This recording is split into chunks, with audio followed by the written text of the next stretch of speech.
Bonjour, bonjour. Es-tu fier comme un pou? Ou au bout du rouleau? Ou peut-être que tu as un nom à coucher dehors? Aujourd'hui, je t'explique 23 expressions de l'époque médiévale encore utilisées aujourd'hui. Par ton daron, ou ta daronne principalement. Et si toi, tu es un daron comme moi, je te parie que tu ne connais pas les origines de ces expressions. Enfin, peut-être pas toutes. Tiens d'ailleurs, le mot daron, ça vient aussi du Moyen-Âge. Aujourd'hui, on peut parfois juger les gens sur leur faciès, c'est-à-dire leur visage, leur tronche. Mais à l'époque médiévale, les aubergistes, eux, jugeaient leurs clients potentiels en se basant sur leur nom de famille. Si quelqu'un portait un nom noble, il avait de bonnes chances d'obtenir une chambre. En revanche, ceux qui avaient des noms moins prestigieux se voyaient souvent refuser l'entrée de l'auberge et finissaient donc par dormir dehors. De nos jours, l'expression « avoir un nom à coucher dehors » est utilisée pour désigner un nom étrange, peu commun, ou difficile à prononcer.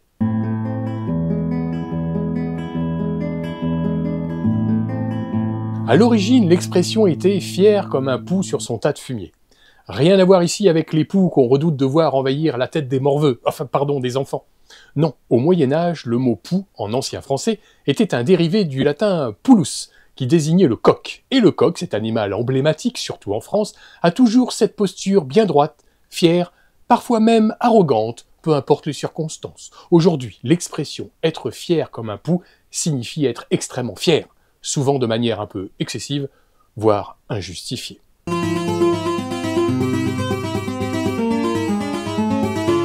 Le mot latin « rotulus » désignait un document manuscrit enroulé sur lui-même ou autour d'un bâton. Ce terme a évolué en relais qui a ensuite donné notre mot « rouleau ». Au théâtre, les textes des acteurs étaient autrefois écrits sur des rouleaux, et arriver au bout du rouleau signifie alors arriver à la fin de la lecture, donc à la fin du manuscrit. Aujourd'hui, l'expression « être au bout du rouleau », telle que nous la connaissons, a pris un sens différent, apparu à la fin du XVIIIe siècle. On l'utilise maintenant pour exprimer un état de fatigue extrême, d'épuisement, ou encore de manque d'idées, bref, quand on est à bout de ressources.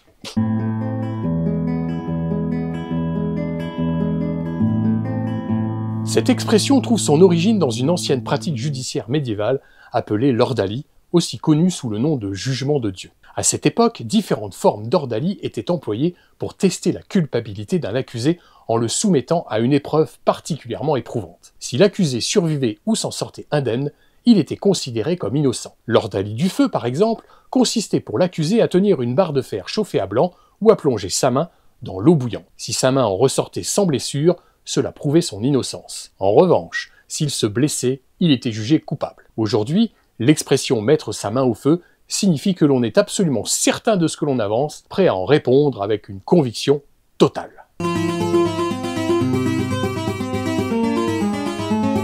Au Moyen-Âge, les moulins et les fours étaient soumis à un droit seigneurial appelé banalité, imposé par le suzerain. Tous les habitants de la seigneurie étaient donc obligés d'utiliser ces installations appartenant au seigneur, et cela en échange d'un prix fixe. Pour le paysan, cela signifiait qu'il devait d'abord se rendre au moulin pour moudre son blé, puis au four pour cuire son pain. Impossible pour lui de réaliser ces deux tâches en même temps. Aujourd'hui encore, on dit qu'on ne peut pas être au four et au moulin pour signifier qu'il est impossible de faire deux choses à la fois ou d'être à deux endroits en même temps.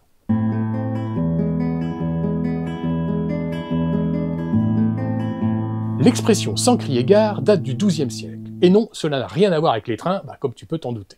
À l'époque, gare s'écrivait G-U-A-R et signifiait prendre garde, mais il ne s'agissait pas d'un simple faire attention, comme aujourd'hui. C'était plutôt un avertissement pour dire mettez-vous à l'abri. Ainsi, quand quelqu'un surgissait sans crier gare, cela voulait dire qu'il arrivait sans prévenir, sans laisser le temps de se protéger. Pour ajouter à la confusion, le mot garde se prononçait aussi gare au XIIe siècle. Puis au XVIe siècle, l'expression évolue en sans dire gare. De nos jours, sans crier gare signifie tout simplement sans prévenir.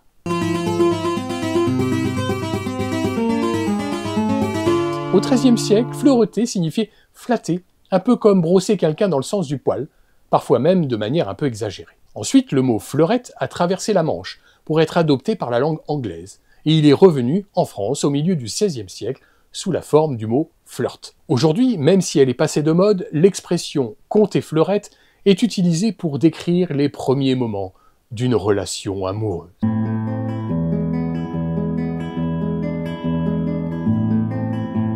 L'expression « épater la galerie » est née au XIVe siècle grâce à un sport médiéval très populaire, le jeu de paume. Ce jeu consistait à se renvoyer une balle, qu'on appelait un éteuf, en la frappant avec la paume de la main au-dessus d'un filet, un peu comme au tennis. Le jeu de paume se jouait en individuel, 1 contre 1, ou en double, 2 contre 2. Les spectateurs, eux, prenaient place dans des galeries couvertes autour du terrain pour assister au match.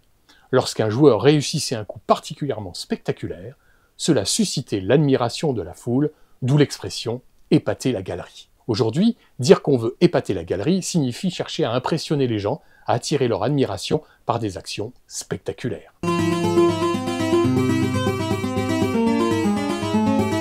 Direction l'Italie du XVe siècle, pour comprendre l'origine de l'expression « la croix et la bannière ». Elle fait référence aux 2 symboles principaux des processions religieuses médiévales. La croix du Christ, toujours portée en tête de cortège, et les bannières religieuses de grands étendards représentant les différentes confréries brandies fièrement par les fidèles. Ces processions étaient encadrées par des règles extrêmement strictes et demandaient une organisation complexe, d'où l'expression d'abord connue sous la forme « il faut la croix et la bannière », qui mettait en avant le côté fastidieux et minutieux de la préparation. Aujourd'hui, dire « c'est la croix et la bannière » signifie toujours qu'une chose est particulièrement compliquée à mettre en œuvre.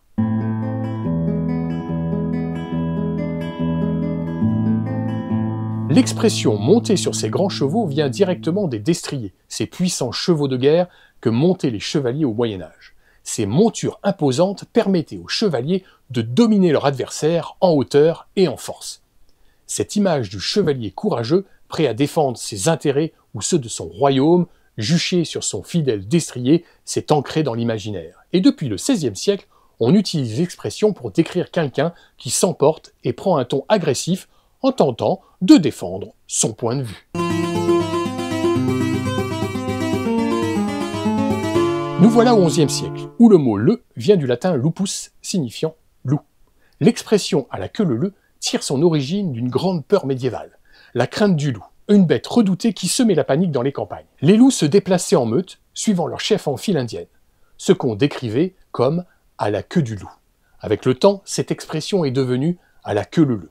Aujourd'hui, elle est toujours employée pour signifier que l'on avance ou que l'on danse un peu éméché, les uns derrière les autres. Tout le monde s'éclate à la queue leu-leu.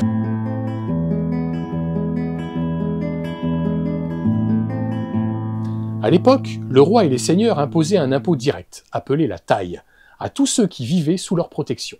Les personnes qui payaient cette taxe étaient qualifiées de taillables. En plus de cet impôt, il existait des corvées, qui étaient d'autres formes de taxes. Elles consistaient en des travaux obligatoires et non rémunérés que chacun devait accomplir régulièrement. Cela incluait des tâches comme rentrer le bois ou le fourrage, faucher les foins, nettoyer les fossés ou encore entretenir les chemins. Les serfs, eux, non seulement devaient payer la taille, mais ils étaient également tenus de s'acquitter de ces corvées.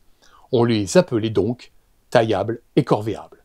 Et quand on disait qu'ils étaient à merci, cela signifiait qu'ils étaient littéralement à la merci du seigneur, soumis à son bon vouloir, sans possibilité de s'y soustraire. Aujourd'hui, on utilise encore l'expression « taillable et corvéable à merci » pour parler de quelqu'un que l'on exploite à sa guise. Au XIIIe siècle, les archers sur les champs de bataille n'avaient généralement que 2 cordes de rechange pour leur arc. Avoir plus de 2 cordes signifiait être mieux équipé. 2 est devenu plusieurs. Aujourd'hui, l'expression veut dire qu'il peut y avoir plusieurs façons d'atteindre un seul et même but.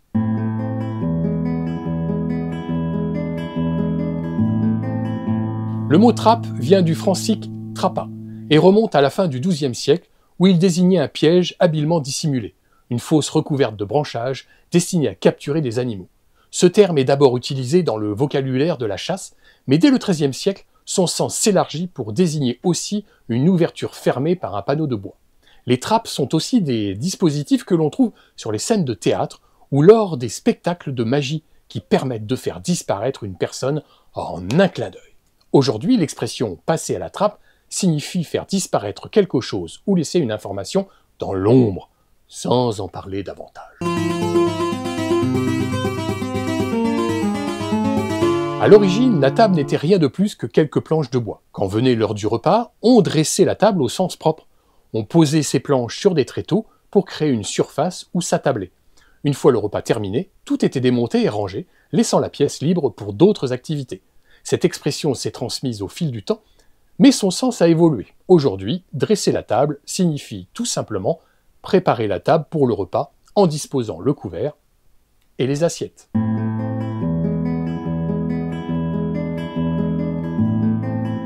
Alors le mot latin « species » désignait à l'origine des denrées ou des marchandises. Au XIIe siècle, ce mot a évolué en « espices », un terme qu'on utilisait alors pour désigner certaines plantes rapportées du Moyen-Orient, les épices, qui étaient des denrées précieuses et rares et qui servaient à rehausser les plats raffinés, mais avaient aussi des vertus médicinales.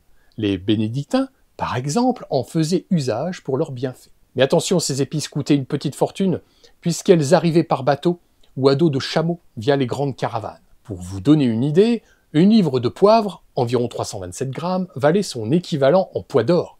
Le prix de la cannelle atteignait 1,5 kg d'argent pour 100 grammes. En 408, Alaric le Visigoth a accepté de lever le siège de Rome contre une rançon qui comprenait 3000 livres de poivre. Donc rien d'étonnant à ce que les épices soient une monnaie d'échange. Et cela ne s'arrêtait pas là. On pouvait même payer ses impôts, les frais d'avocat, et même les juges en épices. C'est d'ailleurs de là que vient l'expression « payer en espèces aujourd'hui », qui signifie régler en monnaie sonnante et trébuchante.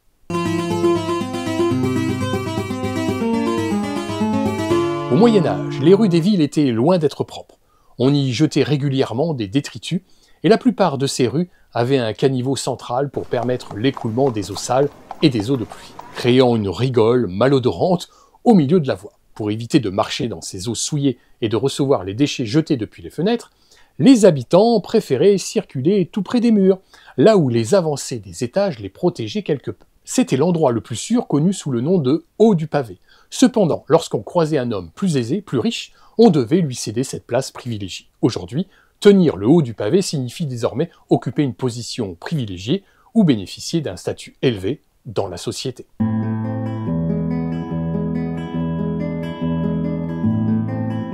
Le mot nique ou niquer fait son apparition au XIVe siècle dans l'ancien français. À cette époque, faire le niquer signifie exprimer un mépris manifeste en faisant un signe de tête dédaigneux. Un geste pour montrer à quelqu'un qu'on ne le prend pas au sérieux. Aujourd'hui, cette expression a évolué pour devenir faire la nique à quelqu'un. Bien que la forme ait changé, l'essence reste la même. Il s'agit toujours d'un geste de moquerie teinté d'arrogance, une façon de tourner quelqu'un en dérision, parfois même avec une touche de mépris. Au XVIIe siècle, entre la fin du Moyen-Âge et le début de la Renaissance, l'expression à brûle-pourpoint faisait référence à l'action de tirer à bout portant sur un adversaire, si près que le canon de l'arme touchait presque le pourpoint de l'ennemi. Le pourpoint, c'était ce vêtement matelassé qui recouvrait le torse du cou jusqu'à la taille, inspiré des protections portées sous l'armure ou la cotte de maille pour atténuer les impacts en combat. Lorsque l'arme était déchargée à cette distance, elle brûlait littéralement le pourpoint. Aujourd'hui, on utilise l'expression à brûle-pourpoint pour désigner quelque chose qui survient de manière soudaine, sans préavis, un peu comme un coup qui prend par surprise.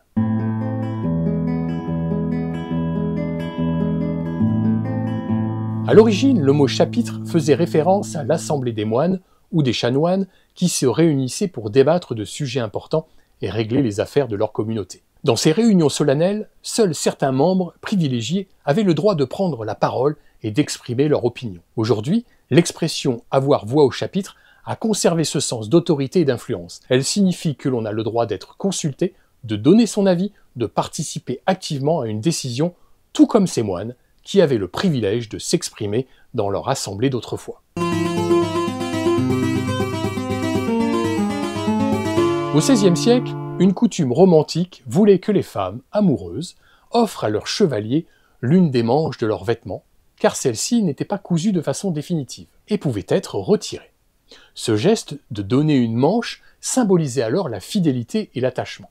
L'expression « une autre paire de manches » pourrait donc faire allusion à une rupture de cette fidélité, suggérant que l'un des amoureux avait entamé une nouvelle histoire, une aventure totalement différente. Parallèlement à cette époque, les manches des vêtements pouvaient être changées en fonction des activités prévues, symbolisant un changement d'occupation ou de contexte. Aujourd'hui, l'expression « c'est une autre paire de manches » a conservé cette idée de différence et signifie que l'on passe d'un sujet ou d'une activité à une autre sans aucun rapport entre eux, comme un changement notable avec d'autres difficultés.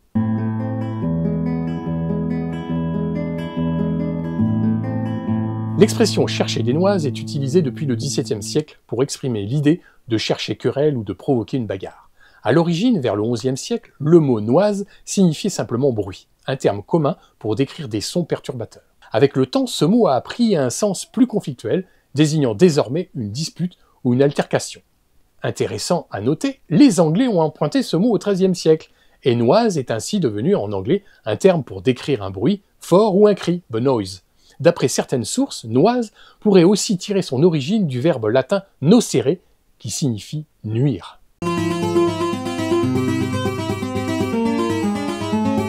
L'expression « faire amende honorable » remonte au XVIe siècle et fait référence à une ancienne punition connue sous le nom d'amende honorable. Cette peine, particulièrement humiliante, obligeait le condamné à admettre publiquement ses fautes et à demander pardon devant témoins. L'objectif était de marquer le coup en infligeant aux fautifs une véritable perte d'honneur, visible et partagée par tous.